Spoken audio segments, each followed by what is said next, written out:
CM ರೇಸ್ಗೆ ಮತ್ತೆ entry ಕೊಟ್ಟ ಪರಮೇಶ್ವರ್. ಪರೋಕ್ಷವಾಗಿ ಸಿಎಂ ಕುರ್ಚಿಯ ಆಸೆಯನ್ನ ಹೊರಹಾಕಿದ್ದಾರೆ ಪರಮೇಶ್ವರ್.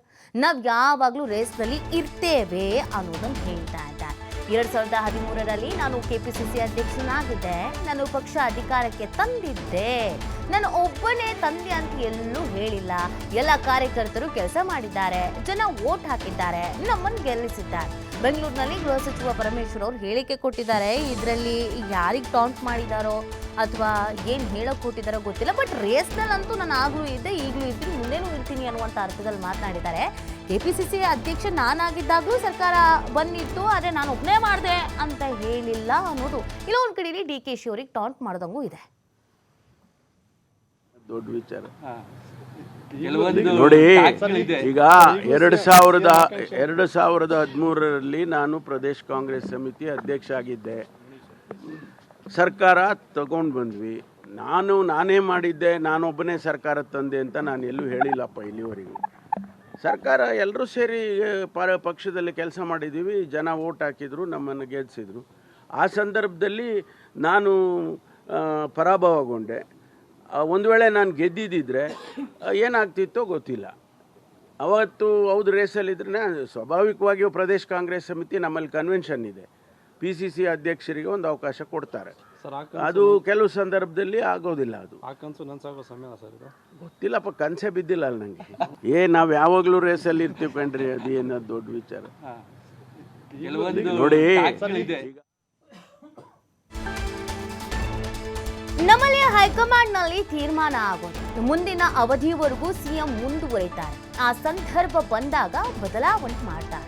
ಬೆಂಗಳೂರಿನಲ್ಲಿ ಗೃಹ ಸಚಿವ ಪರಮೇಶ್ವರ್ ಅವರು ಈ ಸ್ಟೇಟ್ಮೆಂಟ್ ಕೊಟ್ಟಿರೋದು. ಬಂಗಾರಪ್ಪ, ವೀರಪ್ಪ ಮೊಯ್ಲಿ ಬದಲಾವಣೆಯನ್ನ ಮಾಡಿದ್ದು ಸಂದರ್ಭ ಬಂದಾಗ ಬದಲಾವಣೆ ಆಗತ್ತೆ ಅನ್ನೋದನ್ನ ಪರಮೇಶ್ವರ್ ಅವರು ಹೇಳಿದ್ದಾರೆ. ಅಂದ್ರೆ ಹಿಸ್ಟ್ರಿಯನ್ನ ನೆನಪಿಸ್ಕೊಳ್ತಾ ಇದ್ದಾರೆ. ಈ ಹಿಂದೆ ಸಿಎಂ ಬದಲಾಗಿರೋದು ಯಾವ್ಯಾವ ಸಂದರ್ಭದಲ್ಲಿ ಅನ್ನೋದನ್ನ ಪರಮೇಶ್ವರ್ ಅವರು ಇಲ್ಲಿ ರಿಕಾಲ್ ಮಾಡ್ಕೊಳ್ತಾ ಇರೋದು.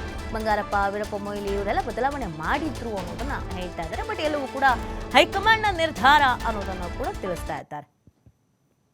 ಹೈಕಮಾಂಡ್, ನಮ್ಮಲ್ಲಿ ಹೈಕಮಾಂಡ್ನಲ್ಲಿ ತೀರ್ಮಾನಗಳಾಗೋದು ನಿಮಗೆಲ್ಲ ಗೊತ್ತಿದೆ. ಕಾಂಗ್ರೆಸ್ ಪಕ್ಷದಲ್ಲಿ ಹೈಕಮಾಂಡ್ ಬಿಟ್ಟು ಏನೂ ಆಗ ಹೈಕಮಾಂಡ್ನವರು ಯಾರೂ ಕೂಡ ಇಲ್ಲಿವರೆಗೂ ಏನೋ ಲೀಡರ್ಶಿಪ್ ಬದಲಾವಣೆ ಆಗುತ್ತೆ ಅಥವಾ ರಿಷಫಲ್ ಆಗುತ್ತೆ ಯಾರಾದರೂ ಹೇಳಿದಾರಾ? ಇವ್ರು ನಾವೇ ಹೇಳ್ಕೊಂಡು ಒಬ್ಬರು ಹೇಳಿದಾಗ ಇನ್ನೊಬ್ಬರು ನೀವು ಹೋಗಿ ಕೇಳ್ತೀರಾ, ಅವರೊಂದು ಹೇಳ್ತಾರೆ, ಅವ್ರನ್ನ ನೋಡಿ ಈಗ ಕೇಳಿದ್ರಲ್ಲ ಹಾಗೆ ಕೇಳ್ತೀರಾ. ಮುಂದಿನ ಅವಧಿಗೂ ಮುಖ್ಯಮಂತ್ರಿಯಾಗಿ ಸಿದ್ದರಾಮಯ್ಯ ಅವರೇ ಹೇಳಿದಾರಲ್ಲ. ನಾನು ಕೂಡ ಕ್ಲಾರಿಫೈ ಮಾಡಿದೆ. ನೋಡಪ್ಪ, ನಾವು CLP ಮೀಟಿಂಗ್ ಮಾಡಿ ಮುಖ್ಯಮಂತ್ರಿಗಳನ್ನು ಆರಿಸುವಂಥ ಸಂದರ್ಭದಲ್ಲಿ ನಮ್ಮ AICCಯಿಂದ ಅಬ್ಸರ್ವರ್ಸ್ ಬಂದಿದ್ದರು. ಅವ್ರ ಮುಂದೆ ನಡೆದಿದ್ದು ಅವತ್ತೇನು 2.5 ವರ್ಷ ಅಂತ ಹೇಳಿರಲಿಲ್ಲ. ಅವತ್ತು ಮುಖ್ಯಮಂತ್ರಿ ನಾವೆಲ್ಲ ಆಯ್ಕೆ ಮಾಡೋದು, ಮುಖ್ಯಮಂತ್ರಿಗಳು ಇದ್ದಾರೆ.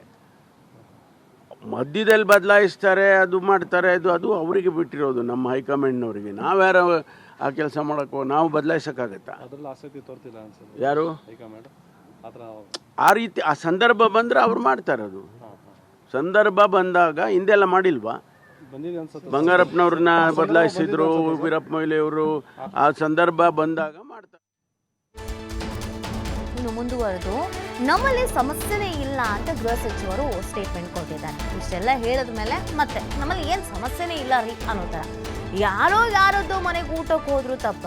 ಸತೀಶ್ ಜಾರಕಿಹೊಳಿ ಮನೆಯಲ್ಲಿ ಊಟಕ್ಕೆ ಸೇರಿ ಚರ್ಚಿಸಿದ್ದೇವೆ. ಹಾಗೆ ಸೇರಿದಾಗ ರಾಜಕೀಯನೂ ಮಾತಾಡಿರ್ತೇವೆ. ನಮ್ಮಲ್ಲಿ ಹೈಕಮಾಂಡ್ ಸ್ಟ್ರಾಂಗ್ ಇದೆ.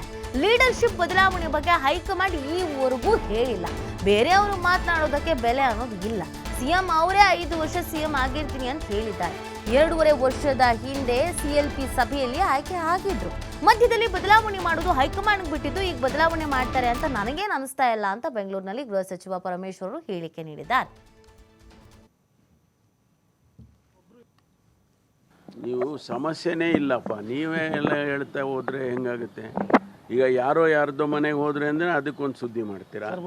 ಯಾರು ಏನೋ ಹೋಗ್ತಾರೆ ರೀ, ಕೆಲಸ ಇರುತ್ತೆ ಹೋಗ್ತಾರೆ. ಈಗ ನಾವು ಸತೀಶ್ ಜಾರಕಿಹೊಳಿ ಮನೆಯಲ್ಲಿ ನಾವು ಒಂದು 5 ಜನ ಮಂತ್ರಿಗಳು ಊಟಕ್ಕೆ ಸೇರಿದ್ದು. ಊಟ ಮಾಡೋದು ತಪ್ಪ? ಹೌದು, ರಾಜಕೀಯನೂ ಮಾತಾಡಿರ್ತೀವಿ. ಸರ್ಕಾರದಲ್ಲಿ ಮಂತ್ರಿಗಳಿದ್ದೀವಿ, ನಮ್ಮ ಇಲಾಖೆಯಲ್ಲಿ ಏನೆಲ್ಲ ಕೆಲಸಗಳಾಗಬೇಕು ಅದ್ರ ಬಗ್ಗೆ ಮಾತಾಡ್ತೀವಿ. ಹಣಕಾಸಿನ ವಿಚಾರದ್ದು ಅಲಾಟ್ಮೆಂಟ್ಗಳು, ಫಂಡಿಂಗು, ಅದರದ್ದೆಲ್ಲ ಮಾತಾಡ್ತೀವಿ. ಏನೂ ಮಾತಾಡಬಾರ್ದಾ ನಾವು? ನೀವು ಸಮಸ್ಯೆನೇ ಇಲ್ಲ.